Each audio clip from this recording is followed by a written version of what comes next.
Absolutely mind-blowing. So would you recommend 3D 360 training to others in similar roles? Yes, yeah, definitely. Like I say, I've obviously got one of the other staff members enrolled, hopefully. I just think anyone who's, obviously I can only speak from our point of view, but anyone who's in a youth-based role, it's great to sort of be able to give those beginning skills to young people that, again, we don't always have. It's difficult to get sort of STEM and engineers involved in youth work, because obviously you are talking about two different sectors.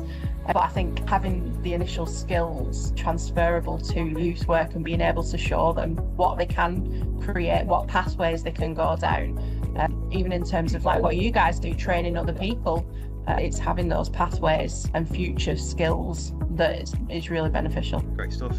And what would you say to other organisations in similar sort of organisations thinking of taking the training? Would you recommend us as a training company?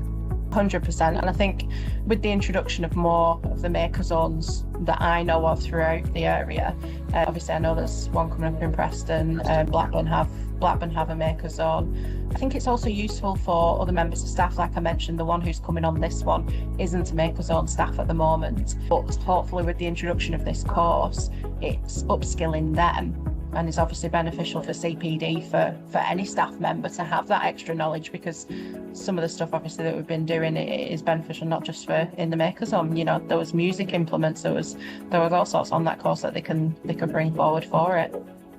Excellent. And in one sentence, how would you summarise your experience with the 3D 360 training? Absolutely mind-blowing.